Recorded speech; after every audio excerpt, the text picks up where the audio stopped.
Woo! That's a great way to be doing. How many people out there have heard of Amazon.com? Yeah! Yeah! How many people out there have been drunk? Yeah! Woo! How many people have combined those two things? Yeah. So the last time I was drunk on Amazon.com, I spent $75 on a sex toy. Yeah. Now, I might have been inebriated, but I was still an informed shopper. I went to Fleshlight.com, because it's the brand you trust, to see what my options were. And as it turns out, there were various models based on various models, various orifices. There were so many, just lovely options. The Jessica, the Stoya, the Ariel, the Katsune, but no. The delicate flower that caught my eye was the Stamina Training Unit. I went for the Stamina Training Unit because I was having trouble reaching 45 minutes of penetrative intercourse. After a long discussion with my partner, I found out that those films I had found online had been edited, and that was an unreasonable goal. Live and learn. So, 2 days, the Stamina Training Unit was mine. And you might think having a fleshlight in your house is easy access to an orifice, but no. You cannot just reach in your bedside table drawer and throw it in there. No. You need to romance her. Animals. You need to draw her a bath, set to a temperature of your liking. You need to lie her in said bath for no less than 15 minutes. Allow her to limber up. You then remove her from her bath and place her in her plastic receptacle. You then coat her in a liberal amount of water-based lubricant. Now this is very important. Do not use silicone-based lubricant with your fleshlight. I love this part because those laughs, that's the laughs of people who have melted dildos. So you've lied her in the bath, you've let her limber up, you've put her in her receptacle, you've coated her in a liberal amount of water-based lubricant, and now it is time to train. And you might be saying, Jeff,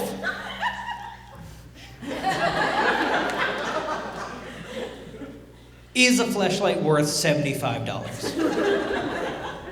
And I will say to you, those precious 38 seconds training are just like some of the most extremely okay seconds I've ever experienced. Like, there's nothing quite like a fleshlight to remind you how much of sex involves, like, more than just a warm, wet orifice.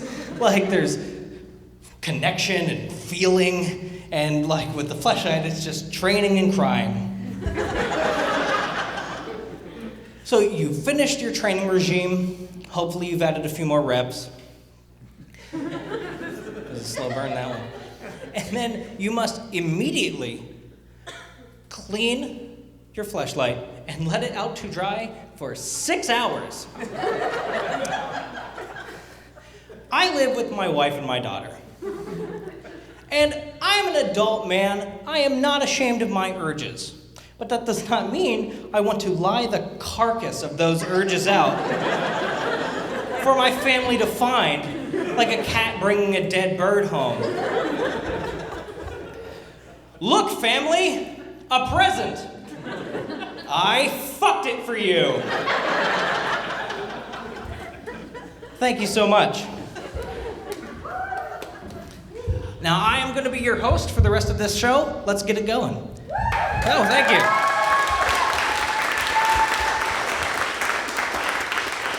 That's very kind. Keep it going for our next performer, Gary Hardcastle!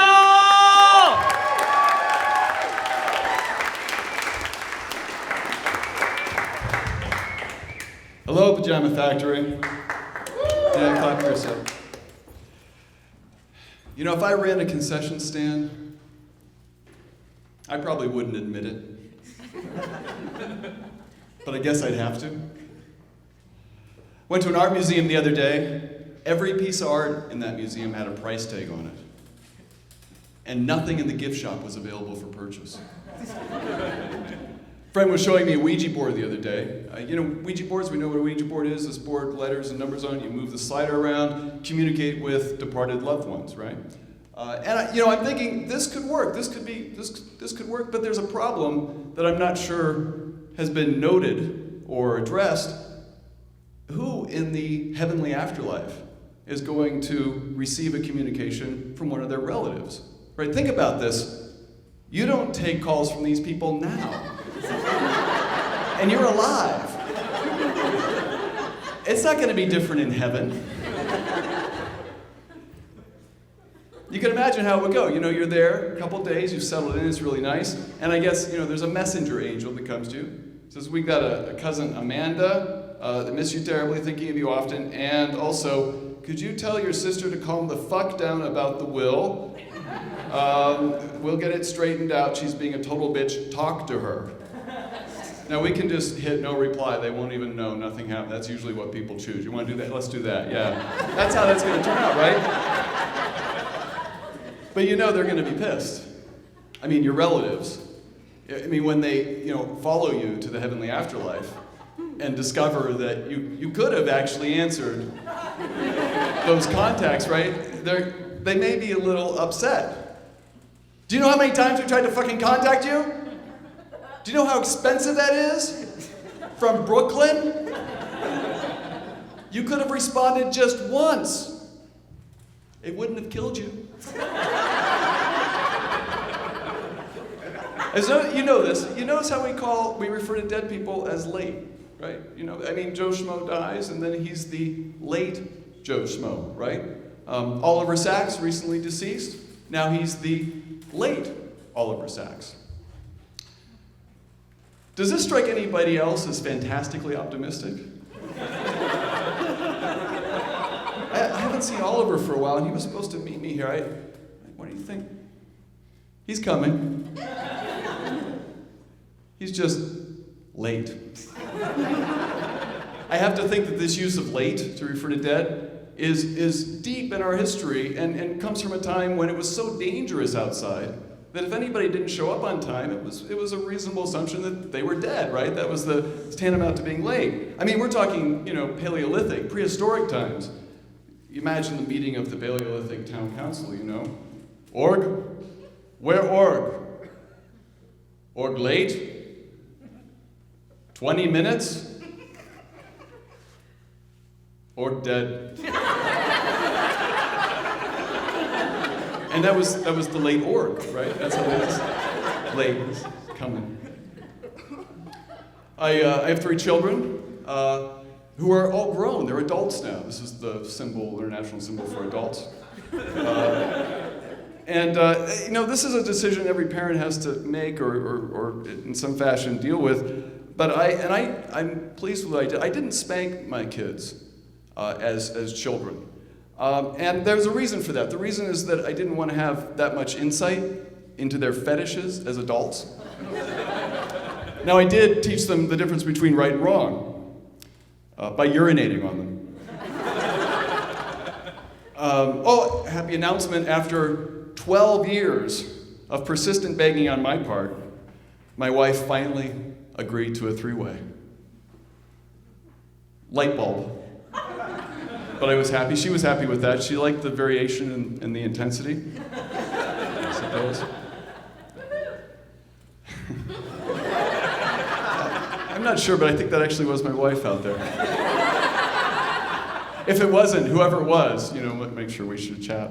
Now it definitely won't be my wife.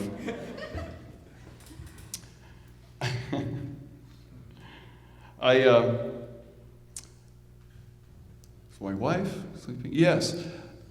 I was reading the Bible the other day, and I was noting that, and you know the story. Jesus dies, and then he comes back 3 days later. And then he goes away again, and before he goes away the second time, he says he's going to be back. And that was 2,000 years ago. So I think there might have been some confusion on Jesus' part about how many times he got to die and come back. And I say confusion on Jesus' part because he would have gotten the explanation from God, whose omniscience would have guaranteed a quality explanation. And even though Jesus is a deity and so is God, it's a father-son relationship. And you know, when you're in that relationship, you immediately revert to the 15-year-old self you were. So I imagine God explaining to Jesus the deal. And God saying, listen, things are messed up. Here's my plan this time. The flood, that didn't work out. We're not going to do that again. I'm going to send... Are you texting? In your head? I'm omniscient. I can tell if you're texting from your head. Stop it. And of course, Jesus, the 15-year-old, is listening to God and giving God that attitude that only 15-year-olds can have. As God goes on and says, we're going to send you down, you're going to do some miracles, attract some attention. And Jesus is just...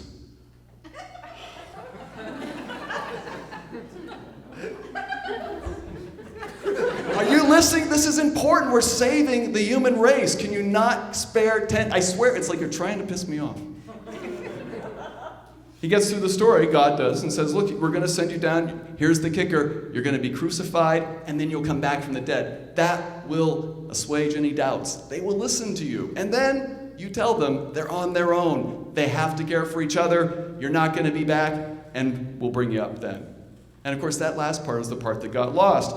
Everything else went fine. Jesus went down, gathered disciples, first crucifixion goes fine, and back he goes, and then he's up for the last time. Excited, because he didn't really catch the last part of the story. And he tells God, this is great, it's fantastic. I had the disciples, it was really good, we were getting a big crowd. When do I go back?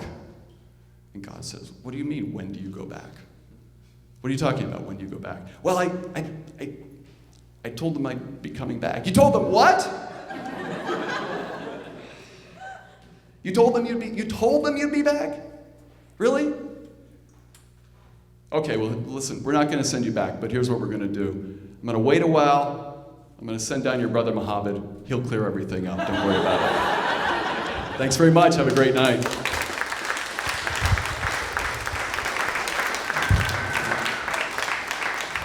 Gary Hardcastle! Keep that applause going for our next performer, Kevin Sibert!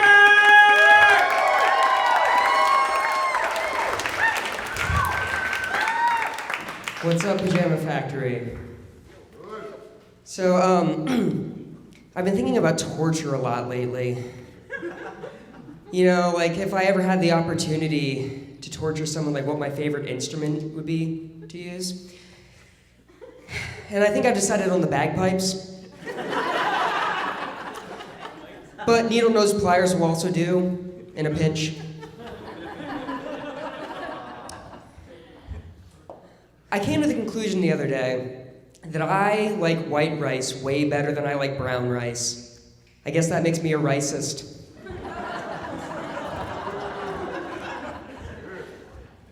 Sometimes I switch chargers between my cell phone and my tablet. It's weird. I feel like I'm forcing them to hook up as part of some weird swingers group for electronics. And I feel a little bad about it because I don't think they'd be into that if left to their own devices.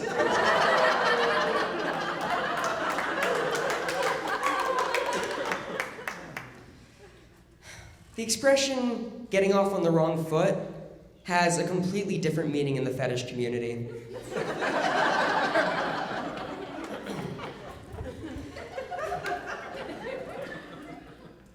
So my dad was a big believer in the expression, spare the rod, spoil the child. But I don't think he understood that expression is about discipline and not fishing. He's actually a big outdoor sports fan all around, both hunting and fishing. And that's something that he always tried to pass on to me and completely failed in, much to his chagrin. And I think it's because, for me, the way I view hunting is it's an activity filled with paradoxes. Like, a hunter's whole thing is, well, I enjoy being outdoors, communing with nature and all living things, and then making one of those living things not be a living thing anymore. Look at that majestic creature over there. So majestic. I'm gonna kill it. Hunters claim to be nature lovers, but I don't buy it. I don't kill things I claim to love. Tina Fey is still alive. But hunters also have this weird preoccupation with taking trophies. Tusks, antlers, horns. It's a real pride point for them, too. They act like it gave the animal a sporting chance. Yeah, look at the massive rack on that placid plant-eating beast. Could have done a number on me with those horns.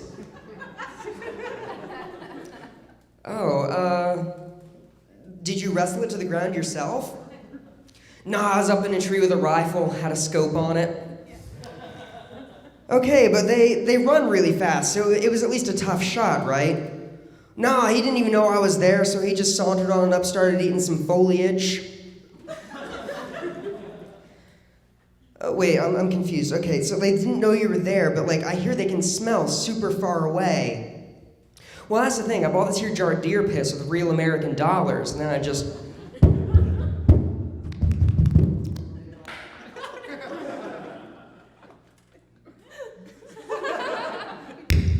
That was not ideal.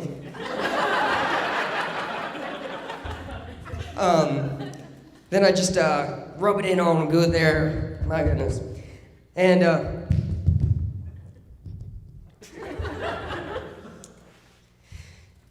you have to hand it to hunters, because I don't love any activity enough to throw another creature's urine on myself just to excel at it. But to truly give you an idea of how absurd that practice is, put that in the context of a different sport, for example, football.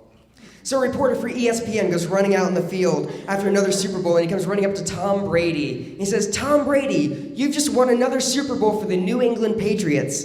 Can you tell me what's your secret?" And Tom Brady says, "You know what? I'd be glad to tell you my secret. It's all in the preparation. I did my exercises. I ate my vegetables. I drank my milk. I bought a vial of the defensive line's urine on eBay. Snuck right on past the defensive line, they didn't even know I was there. Ordinarily, that play would be called a QB sneak. Because my specialist spin on it, calling it a PP sneak. Thank you."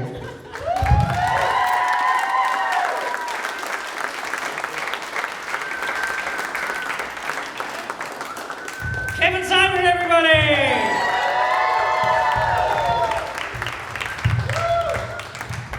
Next up on stage, keep that applause going for Emrys Smith!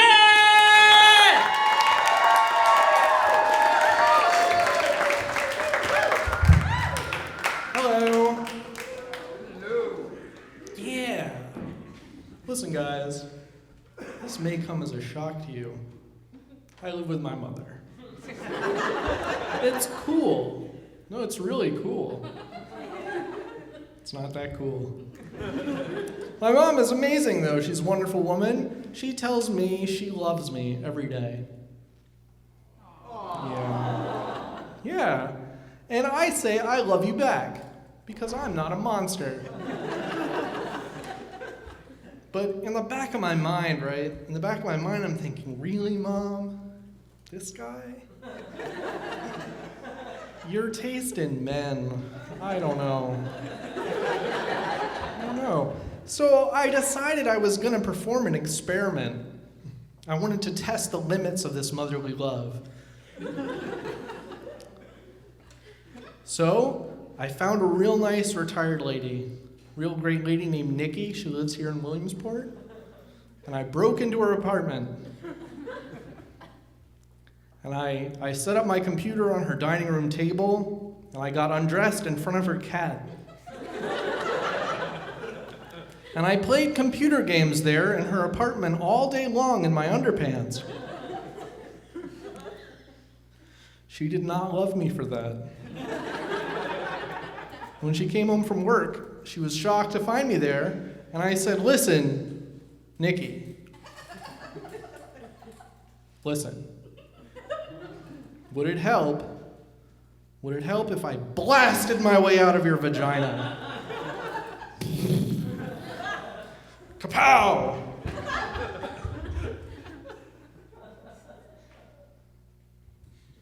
No. That did not help. That made it dramatically worse. So I'm standing there covered in amniotic fluid, and the situation has escalated. And I'm like, okay, Nikki, come on. Just give me some time. Give me some time. Stop what you're doing. Just give me like 10 or 20 years. I'll grow on you, I swear. You will definitely love me. So that's when Nikki shot me. She pulled a revolver out of her table and shot me right here. It turns out she uses protection to prevent exactly that type of scenario, which was a home invasion. No, I haven't always had terrific luck with women. Every once in a while, though, I do get lucky. I want to tell you about one of these times. It was a great show. I found a woman in the audience who I could see, unlike this night where I can see none of you.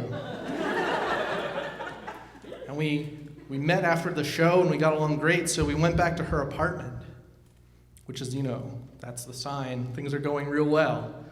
And so to get that party started, I lifted up her skirt, her denim skirt, and underneath, she was wearing a Confederate flag thong. But I did not realize it at first. I was very excited and distracted. So the first thing I said was, "Yeah, Spider-Man!"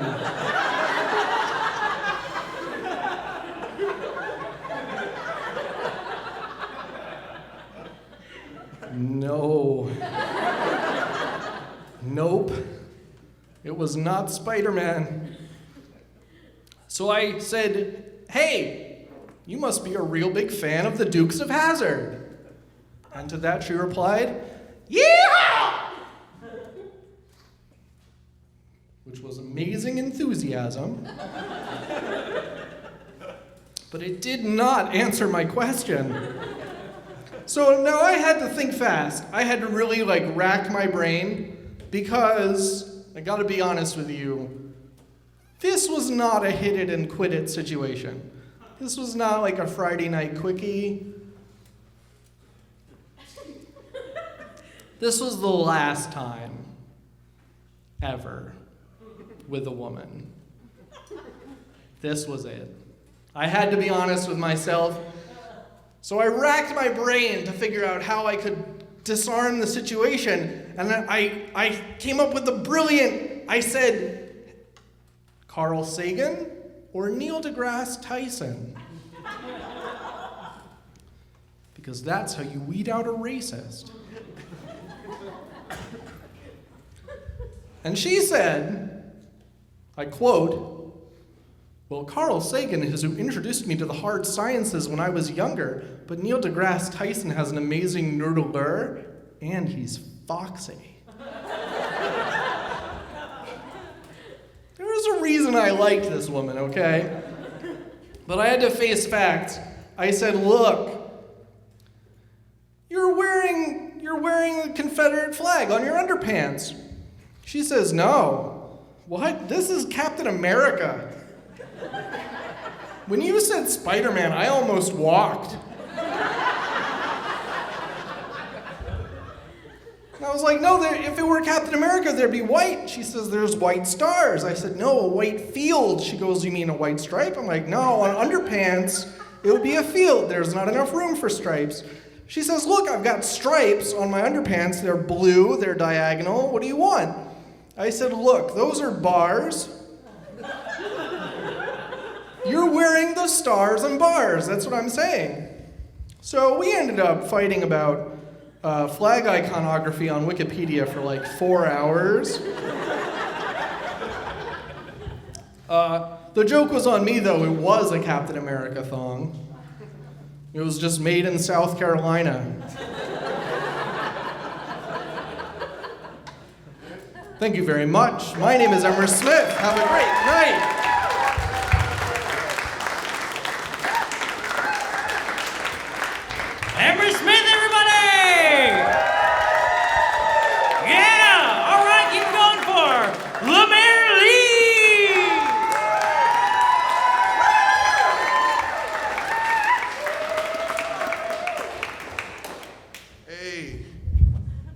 you guys doing? All right. I get it. This joke's gonna suck. It's an audio recording. They can't see my face. I've been unattractive for a long time, and I know it because my grandma stopped calling me handsome. Like me and my brother, we go over to my grandma's house. She gives him a hug. She's like, "Look, my handsome grandson." And then she comes over to me and she's like, "Hey, LeMaire."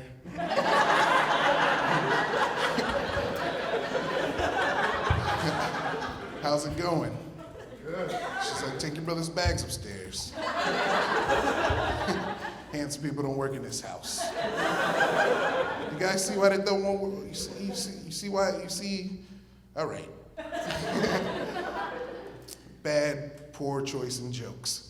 I come back downstairs and she's like, "Hey, LeMaire, get out." So I go to my dad's house and he's like, "Why, look, if it isn't the Barry White of comedy," which means nothing. just words he threw together. Like me and Barry White have nothing in common. Like Barry White swoons the panties off of women and I swoon the panties back on the women. Like we're different men. Biggest difference, he's dead. I did it. I beat Barry White. Beat him.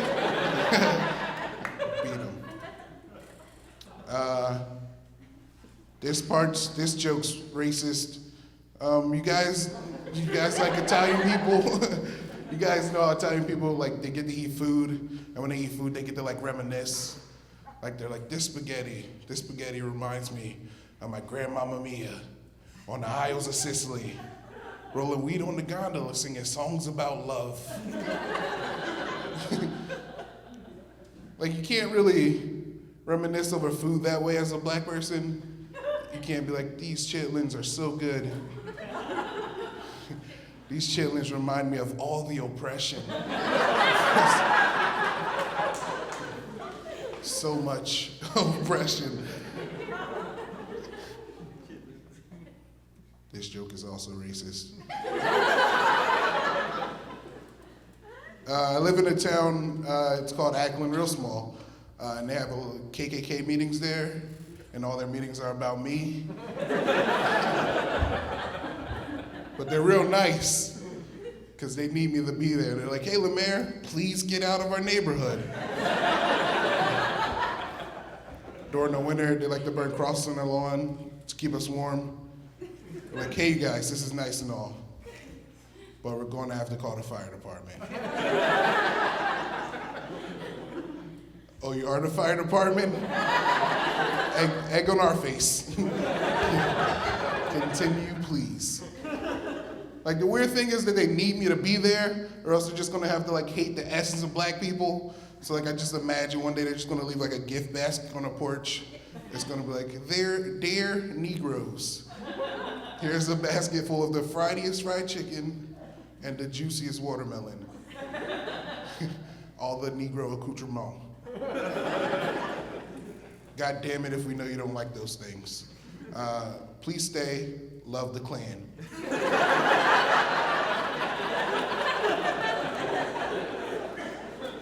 P.S. Get out.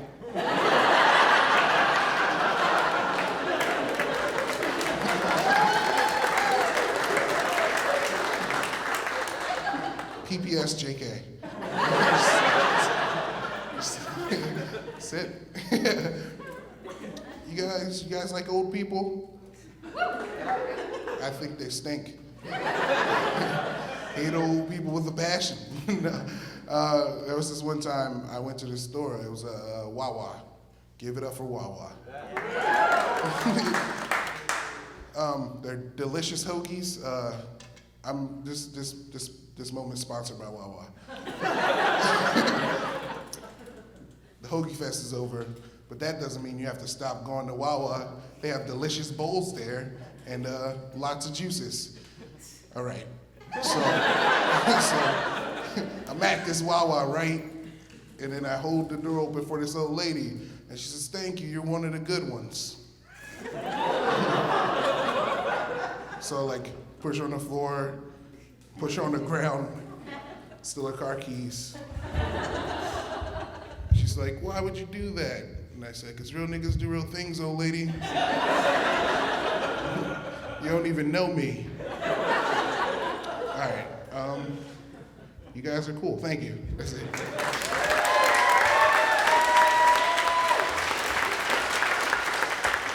LeMaire Lee, everybody! Can you believe we are halfway done with this? You guys are amazing. Round of applause for yourself. Come on, woo! All right. Keep it going for John Smith. John Smith.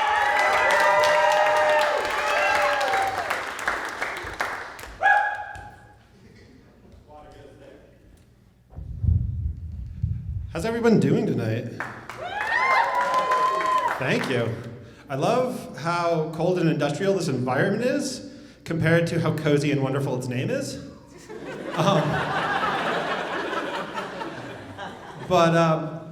So I was in high school. I was the right age. It wasn't like last week. But I was in high school and I was hanging out with some friends, and the song Southside by Moby featuring Gwen Stefani was playing on the radio. And a friend kind of turns to me and she just says, "Hey John, did you know that the song Southside by Moby featuring Gwen Stefani, Moby was so disappointed with Gwen Stefani's lyrics that he had her vocals taken out, and then he re-released the song without her." And I was like, yeah, okay, cool, I believe that. And we just moved on with our lives. We just continued talking, because that's what people do.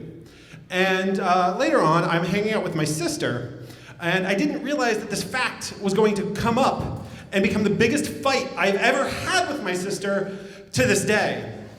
Because we're hanging out, and I was using her computer, just, doing stuff where she's in the background, doing whatever she's doing. And we're listening to MP3s that we have downloaded illegally off of Napster, because that's what you did in the day. And we were cool children. And thank you for laughing at my coolness. I'm very self-conscious now. So we're sitting there, and the song Southside by Moby featuring Gwen Stefani comes up on the MP3 player on our computer. And I'm listening to it, and I go, oh, wait, I realize I don't hear Gwen Stefani. She's not in this song. I know a fact about this, and I'm going to gift this to my sister. And I turn to her, and I say, hey, Sarah, did you know this song, Southside by Moby, featuring Gwen Stefani? And I give her the rest of the information. And at this point, she does something I have never expected anyone to do. She goes, no. You're wrong. And I don't know what to do at this point because, I can hear it. So I'm just like, no, just, listen, Sarah. You can hear, she's not there. And she's like, no, I can hear her, stop it. The MP3 says that it has Gwen Stefani in it. It says, Southside by Moby featuring Gwen Stefani. And I'm like, no, because at the time, this was the era of Napster. This wasn't in your cozy world of iTunes, where you can always assume that someone is curating that, giving you truth. No, this is back in the day when some asshole on the internet, because they have those, puts just fucking lies onto the internet, and you download it and you have to trust them. You're trying to download some death metal song and you get some weird ass ska track and you're just gonna go, I guess this is what death metal is. I love the horn section in Blood Queef.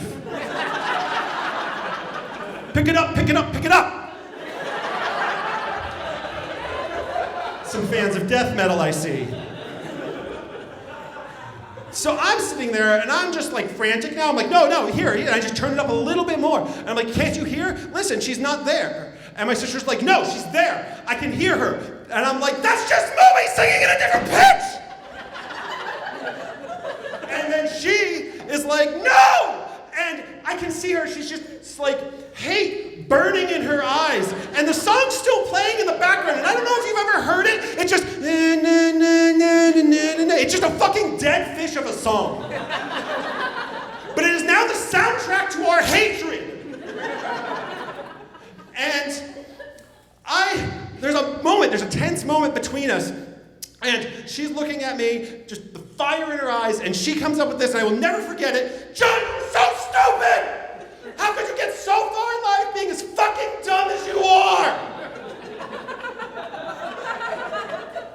And me, being the introspective, creative person I am, I come back with this gem. You're a bitch. You're a bitch and I hate you. And I storm out of that room, I slam doors, I go into my room, and the Cold War begins. We don't talk for a week, which is really hard when you live across the hall from each other and you share a bathroom. Gotta fix my glasses. And we don't talk for a week, and we can't just be in the room with each other because we're just furious. If we see each other, we're just balls of rage, angry with how wrong the other is. Can't look at each other. And the week goes by, and with no conflict. And we're riding home from school with my mom driving. And my mom decides she's gonna address this. She's had enough. And she's like, I don't know what you two are fighting about, but you really need to get over it. And that was a mistake. Because this uncorks it. And I'm immediately, it's just both of us yelling, just writhing in our chairs, being like, you don't understand my movie, Gwen Stefani, blah, blah, blah. And we're trying to hit each other. It's rough. And she kind of, my mom's just like, no, you know what? I don't know who Gwen, I don't know who Moby are, but you should not be hanging out with them. They are bad influences. But we make it home, and I burst out of the side of the minivan. And cool kid. Don't laugh at that. And burst out of the side of the minivan. I run into my sister's room because once again, she has the computer and that's the only safety I have. I download Southside by Moby featuring Gwen Stefani. And it's 56K times.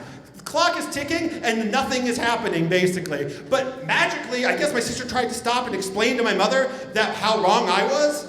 And that gave me time to download it, make sure that it was actually her lyrics, listening to it, and I make sure she's there, and I turn the music up as loud as it could possibly be. And I just leave the room, and I just let the truth ring out. And I close my door, and we never talk about it. Just like that, it's over. Years and years later, my sister and I are riding in a car, and a little ditty called Southside by Moby, featuring Gwen Stefani, comes on the radio. My sister turns to me. She goes, hey, John, do you remember that time you tried to convince me Gwen Stefani was in that version of Southside by Moby featuring Gwen Stefani, when it was not featuring Gwen Stefani? That's right, people, she flipped the script. And I looked at her, and I said, you're a bitch. You're a bitch and I hate you! Thank you, everybody. I've enjoyed screaming for you.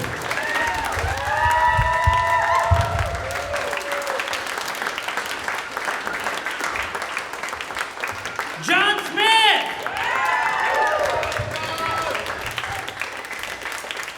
Next, coming to the stage, hailing from parts unknown, the man with a verb for a middle name, Bill fucking Russum!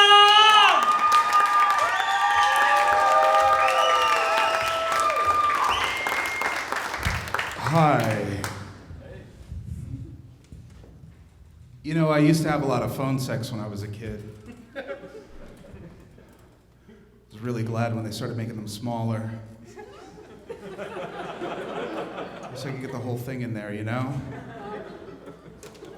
I was driving earlier and I saw this sign that said, watch children. No way, gross. Saw another sign that said, hidden driveway. Not anymore. Now I gotta move it. I was outside, smoking 1,000 cigarettes, and this guy stops, and he looks at me, and he goes, man, you really look like you smell like cat piss. And he got a little closer, and he goes, wow, man, you really do smell like cat piss. I said, I know, sir, it's my shampoo. I I use cat piss. I was invited to a Limp Bizkit CD release party. That's not true. I was walking through a Walmart parking lot, and this guy in a Trans Am was blasting the new Limp Bizkit really loud. Has nothing to do with the joke. I saw this really short lady, like really short. And I was like, listen, miss, I don't mean to be rude, but I gotta ask, what are you, like 4 feet tall? And she said, 4.5 roughly. And I said, I'll give you 4.5 roughly. That's how big my penis is. I have a girlfriend now. She's really great. She's got really clammy hands, because she's a lesbian.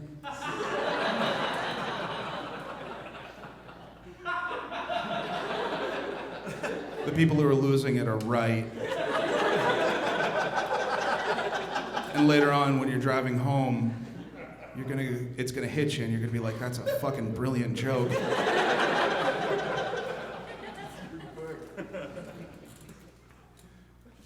I was on the internet trying to figure out a new way to masturbate. Because, sometimes the same old just doesn't cut it anymore. Fellows know what I'm talking about. I ran across this website and I didn't realize it was for women with new ways to masturbate. And the number one entry was using the bathtub faucet. So I tried it.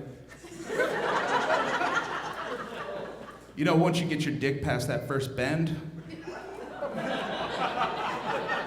it's really great. Unless you have hard water, then it's... No, I was like, this isn't that great, so I'm gonna look at pornography on the internet. And so I started looking for pornography on the internet. That's how that works. And I kept watching all these videos, and they were so fake, you guys. They're just so fake. So I got frustrated, and I Googled realistic porn. And the top entry was so good. There was this guy and this lady laying in bed together, watching Netflix. And then the guy kind of looks over and looks back and looks over and looks back, and then he reaches over and just honks her boob. And she's all like, stop.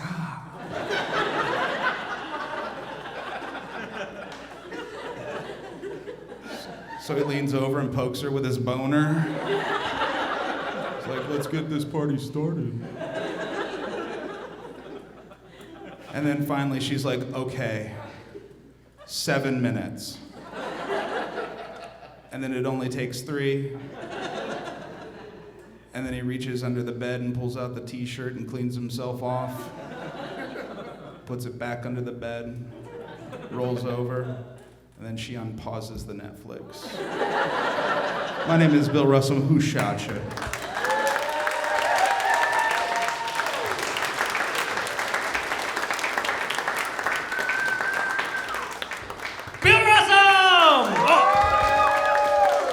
Fucking Russum, my apologies.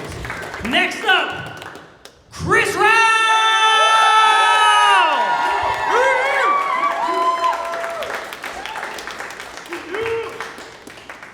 That was weird. How's everyone doing tonight? I love it when a crowd is woo. It's so great. We're on the same page, guys. I'm woo too. I didn't have a lot of sex as a kid, which kind of carried itself over into adulthood. And I think about it a lot. I'm uncomfortable a little with how often I think about the good. And by good, I mean vaginal intercourse with a woman.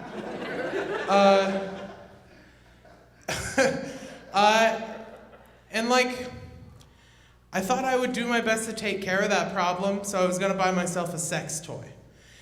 Then I found out they're like $95, which like, if I was gonna spend $95 on something to have sex with and feel bad about, I'd get like a prostitute. It feels like a really good hourly rate. Or like a pet of some sort. Listen, guys, I get it. It's supposed to be gross. But instead of spending $95 on a sex toy, I decided I would just Google how to make my own. So I searched things I could fuck in my house right now. And pinned to the top of that list was thingsyoucanfuckinyourhouserightnow.org. They're a nonprofit. They just really are trying to get the word out there. All the information is free, but donations are accepted. Just like this website is like set up kind of like a Tumblr page, but it's like ranked. And then the first one on the list is like a tennis ball tube, a diaper, and like shoulder or elbow length glove, like what dishwashers wear.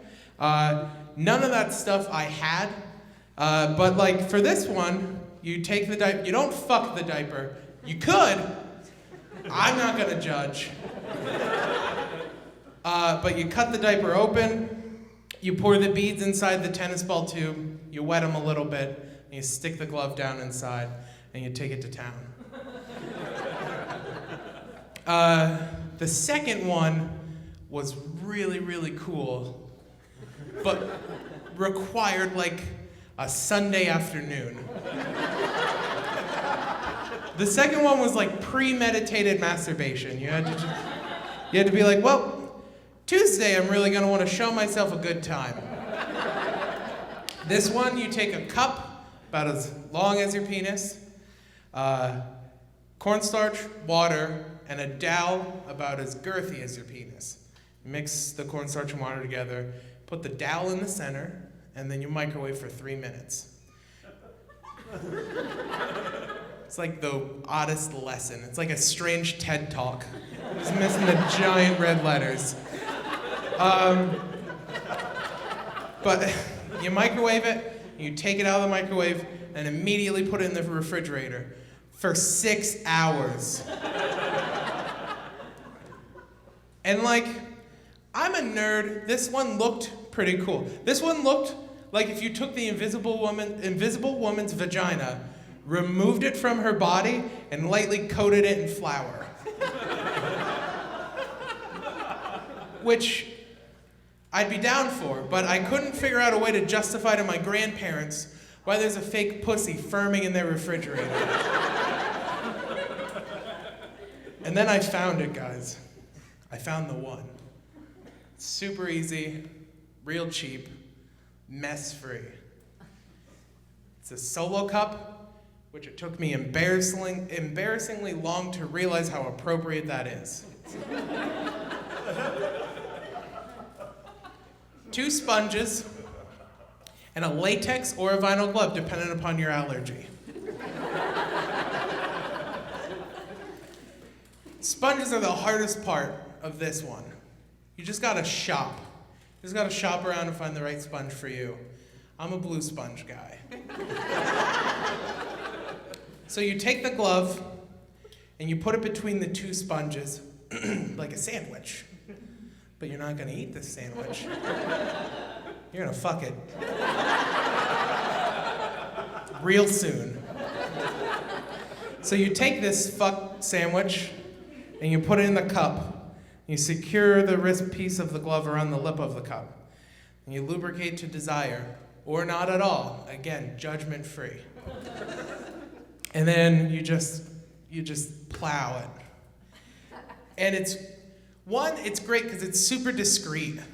Like if someone comes in my room and I forget to put it away, no one's gonna be like, that dude's fucking that stuff. They're gonna be like, that Chris is a clean motherfucker. The website is just kind of like if MacGyver got stuck in a Walmart and just got real bored. This is exactly what he would have written. One time I told that joke and someone asked me to show them how it works and brought me a car washing sponge and a glove, which would be great if I had a bucket-sized dick. Thank you, everyone. Have a great night.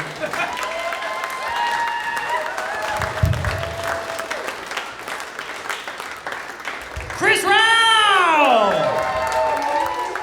Yeah! All right, keep that energy going for Mike Carpenter!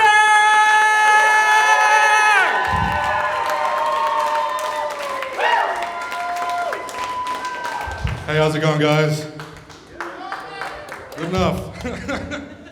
So I work a retail job at a video game store, and the other day these two parents came in. They're probably in their mid-50s, and they were there with their 13-year-old, visibly autistic son. And they come up to my counter and they say, "Hey, they lay a game down. It's Grand Theft Auto 5."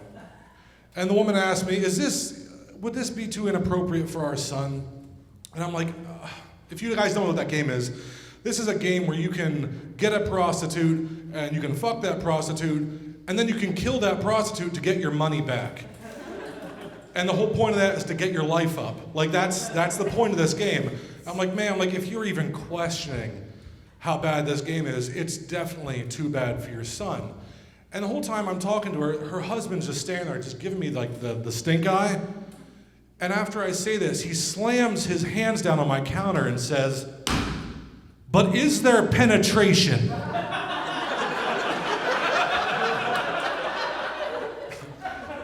I was completely blindsided by that. What do you say to that? So I didn't know what to do. So I'm kind of, I just lean over and I stare at her kid. I'm like, "Oh, there's penetration." Oh, yeah. What do you fucking say to that? I don't know what to do in that situation, That's that whole story. That's it. That's all there was.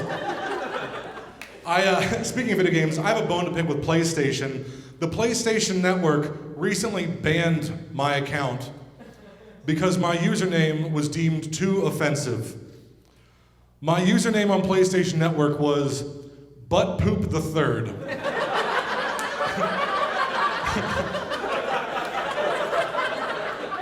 Now, I'll give you, PlayStation has a pretty strict rules and regulations. I've had the same gamer tag on Xbox Live for 8 years, which is Cunt Grinder. My Cunt Grinder gamer tag is older than some of your children.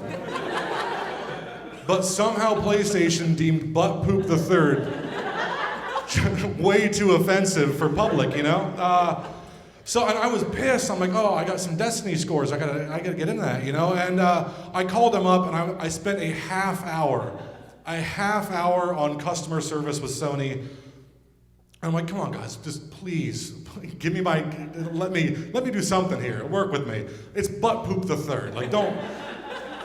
And the guy's like, well, once it's banned by a moderator, there's nothing we can do. But I tell you what, I'll transfer your account to a new username. Can you please pick a new username?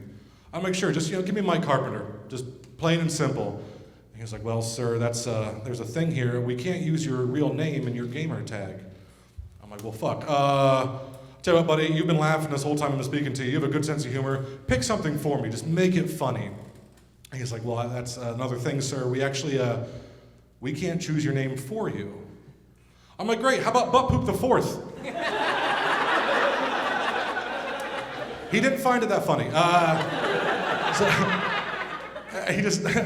I made a list of names. I wrote them all down here, and these are all the names I gave this man. Baron von Pissfart.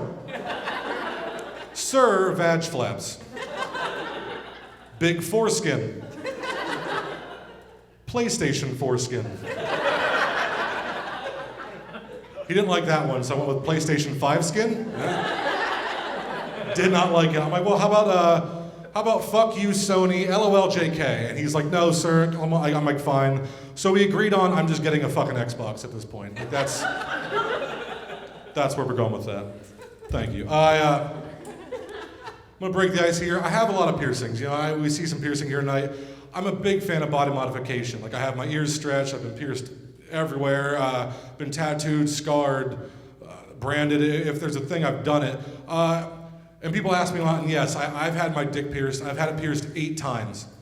I have a Prince Albert, I have a fucking Prince George, a King Henry, and a Princess Diana. If you don't know what Princess Diana is, that's where after they pierce it, they hire British Parliament to crash a car into your dick because they caught wind it was gonna marry a Muslim man. Thank you. Yeah, there's like there's downsides to having your dick pierced so many times, and that's like getting it caught in your cell phone case.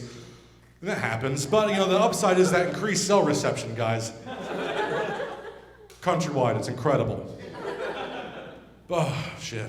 But where do you go from here? Like after you've just tried to do it all, like I just want to one-up myself every time. And I met this really shady guy, and I learned my lesson here. But he's like, "I'll tell you, buddy, $50, I'll split your tongue for you." I'm like, "Buddy, I am in." Speaking my language. So we meet in this shit, just cruddy back alley, and he gave me a couple pills to take, and I wake up like 24 hours later with a back alley episiotomy. Thank you. That's where they cut your vagina and anus in between. You get it. Fuck it. It's a joke. Now you may be asking yourselves, why get your dick pierced 8 times? And it's because it adds 3 octaves to your skin flute. That's why. I'm a musician. That's why. Thank you.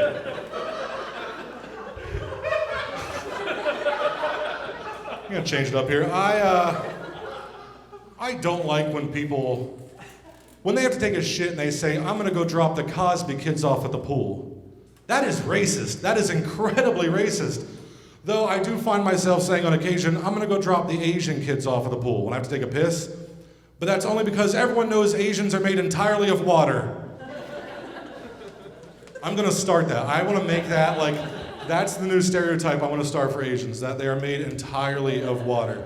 The human body on average is like 70% water. The rest of the world, 50%. Asians take it up to that 70%. I'm making that a stereotype from now on.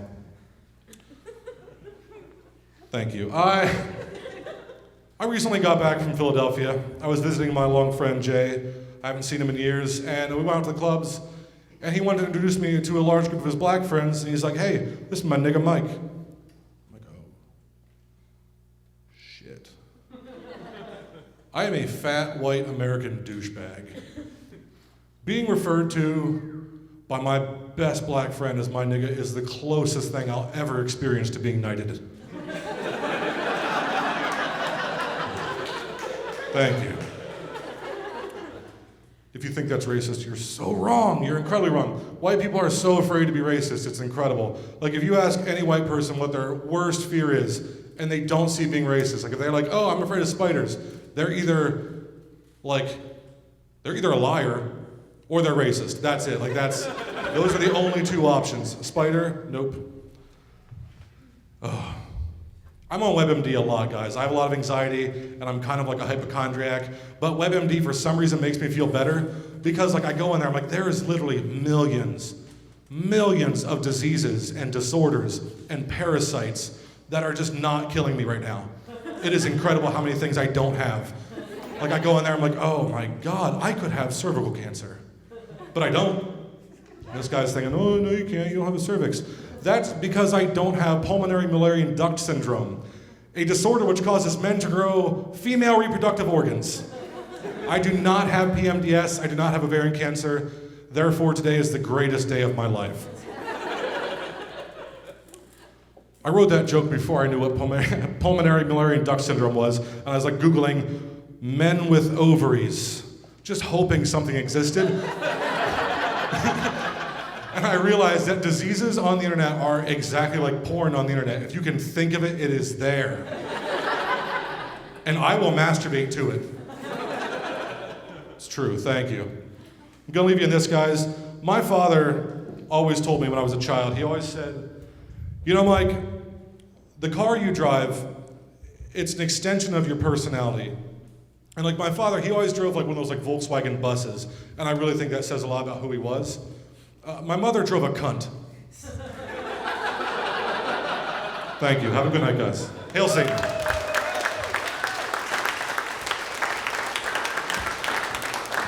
Mike Carpenter! You have all been so amazing. We have one more performer. Go on. Round of applause. Woo! God, you're amazing. I wish I could bottle you up and put you in my pocket. I wouldn't need Prozac anymore. Next up, Nick Rehak!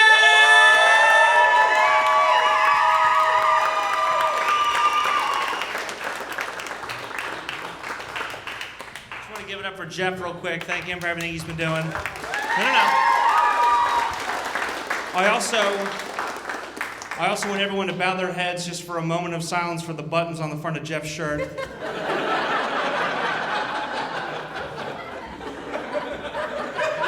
You're gonna make it!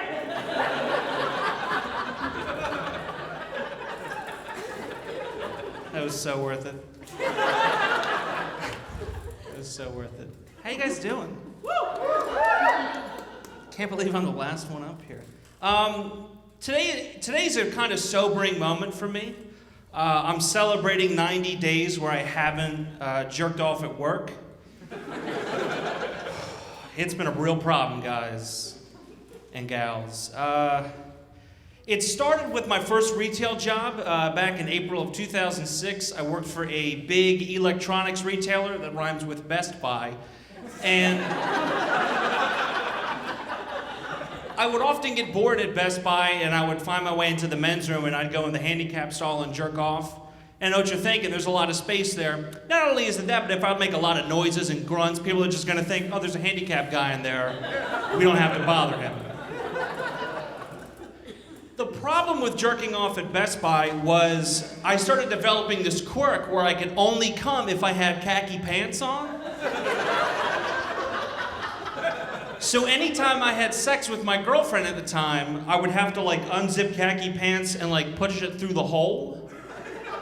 So there was like a lot of rubbing and burns on my dick. It wasn't good. A lot of ointments, a lot of weird smells. I feel bad too, because I kept referring to my dick and balls as my reward zone. I'm like, hey, it's free to sign up. I just need your email. I'm not gonna track your purchases. I am gonna track your purchases. Then I went to college. I actually went to college here in Williamsport, Pennsylvania, now that the pandering's over. I didn't do a lot of jerking off in the college, just because it was weird. Like, you know, knowing I'm in a dorm and like, is he asleep? Isn't he asleep? I'm not gonna chance it. So there was a lot of pent up, and I had odd jobs all throughout. You know, I worked filling fire extinguishers. I worked at a hospital testing fire sprinklers, and you don't jerk off in a hospital. That's like a rule. But when I moved to New Orleans, I worked at a nonprofit to rebuild homes for victims of Hurricane Katrina, because I'm a good person, you're not. And while I was down there bringing people home who the government had neglected, I thought to myself, man, I'm not gonna have a lot of time to jerk off, you know? I'm gonna be so busy, but because I was so busy, I had so much anxiety, I just so stressed, I had to fire one off every so often. Unfortunately, I couldn't do it at the work bathroom because we had so many volunteers coming through and company spokesmanships looking to sponsor things. And I'm not in college anymore. You know, I'm not going to power jerk it and get done in 10 minutes. This isn't the Olympics or anything.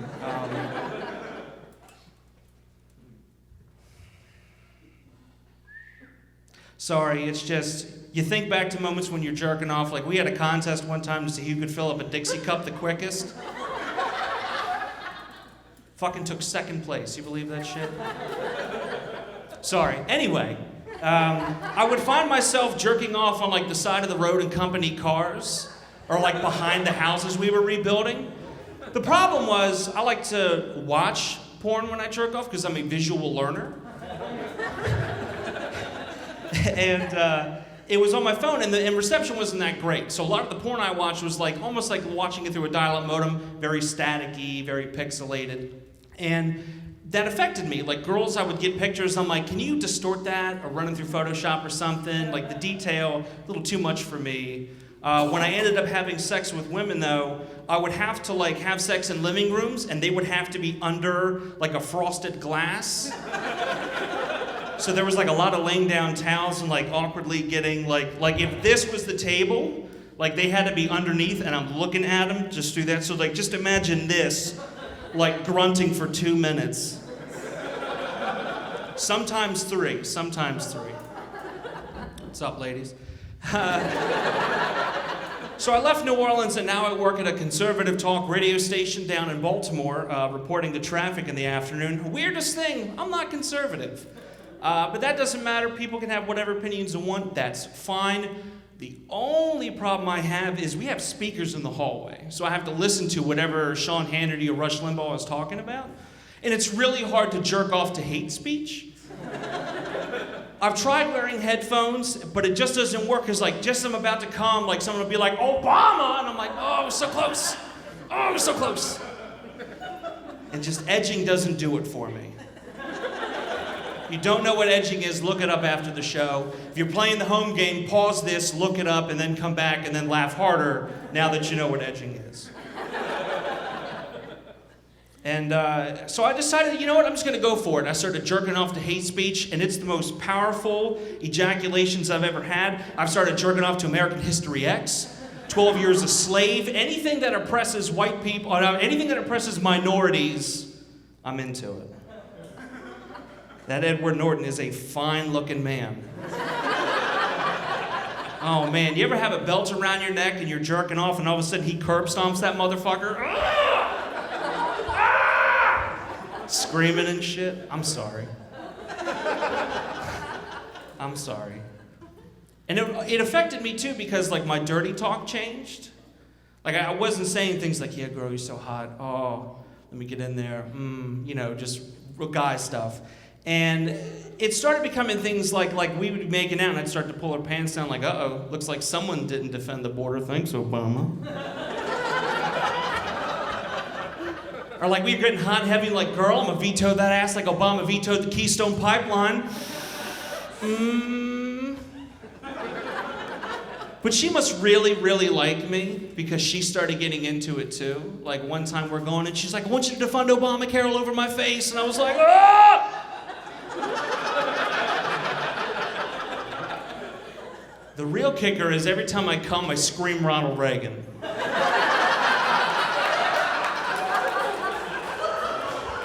Every time. Without fail. I want to end with, I don't know what joke I want to end with. So I'm going to end with a joke I've told before, and I like it. It's one of my favorites. I hope it's one of yours. A group of deer are known as a herd of deer. A group of foxes are known as a skulk or a troop of foxes. A group of ferrets are known as a business of ferrets. A group of owls are known as a parliament of owls. And a group of jellyfish, right, they're known as a smack of jellyfish. But a group of rapists are known as the clergy.